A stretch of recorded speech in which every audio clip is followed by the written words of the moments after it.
दोस्तों, आपने देखा होगा अपना देश जुगाड़ के मामले में एक नंबर है। जी हाँ, मतलब बोलते कि जुगाड़ कहीं न कहीं सत्तुना लगा लेते हैं। जी हाँ, मतलब तलाक जल्दी लेने के चक्कर में सामाजिक तौर पे स्टाम्प पेपर बना लेते हैं, पंचनामा करा लेते हैं, नोटरी से डाइवोर्स ले लेते हैं। जी हाँ, स्टाम्प पेपर पे दोनों लगा के डाइवोर्स की मोहर लगा के नोटरी की सोच लेते हैं कि हमारा तो डाइवोर्स हो चुका है।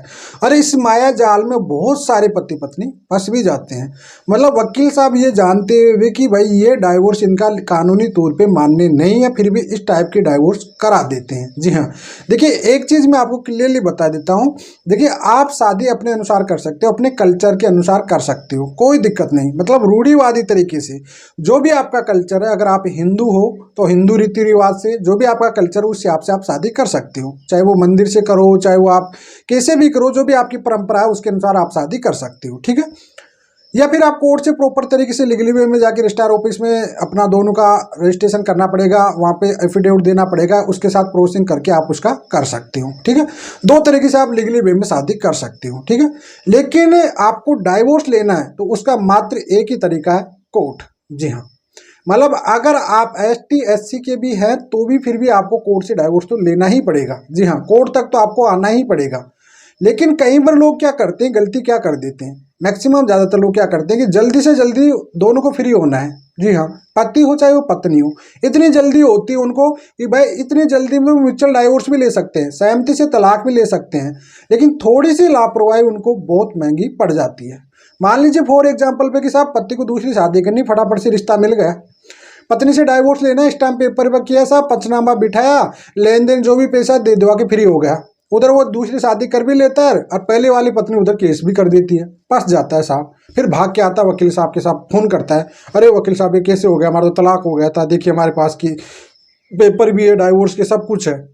हमारे जैसे वकील के पास भेजते हैं, हम देखते हैं कि भाई ना, ये तो कोई काम के नहीं भैया। तो इस कंडीशन में जब भी आप कोई नोटरी टाइप का, ठीक है, स्टाम्प पेपर पे पंचनामा करा के पंचों पंच सामाजिक तौर का वो फैसला करते हुए सब कानूनी तौर पे मान्य नहीं है। अगर आप वन साइडेड डाइवोर्स लेना चाहते हो तो उसको सेक्शन 13A लगाना पड़ेगा, या फिर अगर आप सहमति से डाइवोर्स लेना चाहते हो तो उसको सेक्शन 13B लगाना पड़ेगा। उसके बाद कोर्ट से आपको ऑर्डर मिलेगा, फिर डिग्री मिलेगी, तभी जाके आपको डाइवोर्स हो पाएगा।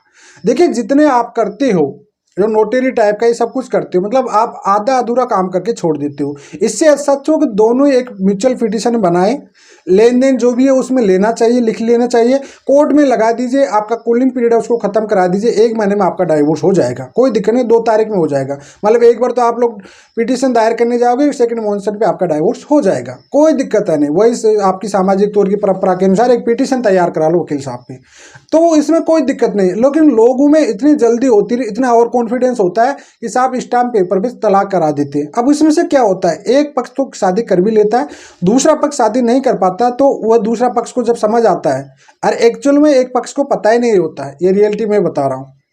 कई जगह तो दोनों को ही पता नहीं होता, ये बात भी रियलिटी है कि दोनों को ही पता नहीं, लेकिन बाद में समझ आता है जब उनके ऊपर कोई पार्टी केस कर देती है, तब उनको समझ आता है कि भैया हमने जो डाइवोर्स लिया था वो तो कानूनी तौर पे मान्य है ही नहीं किसी भी प्रकार से। तो आप कभी भी ऐसी गलती ना करें। जी हाँ, कुल मिलाकर आपको ये समझना पड़ेगा कि अगर आपको प्रॉपरली डाइवोर्स लेना है तो उसके लिए आपको कोर्ट में जाना ही पड़ेगा, तभी जाके आपकी डाइवोर्स मान्य होगा, अन्यथा आपका कोई डाइवोर्स किसी भी प्रकार का नहीं माना जाएगा। आप लीगली तौर पर हस्बैंड वाइफ है, अगर आपने सेकंड मैरिज किया कर भी लिया तो बाइक गेमिंग का केस आप पे अच्छा खासा बन जाएगा। तो कुल मिलाकर आपको मैं जो बताना चाह रहा था और जो आप समझना चाह रहा था, इस वीडियो में पूरी डिटेल में आपको समझा दिया हूं। फिलहाल आज के लिए इतना ही। जय हिंद, वंदे मातरम।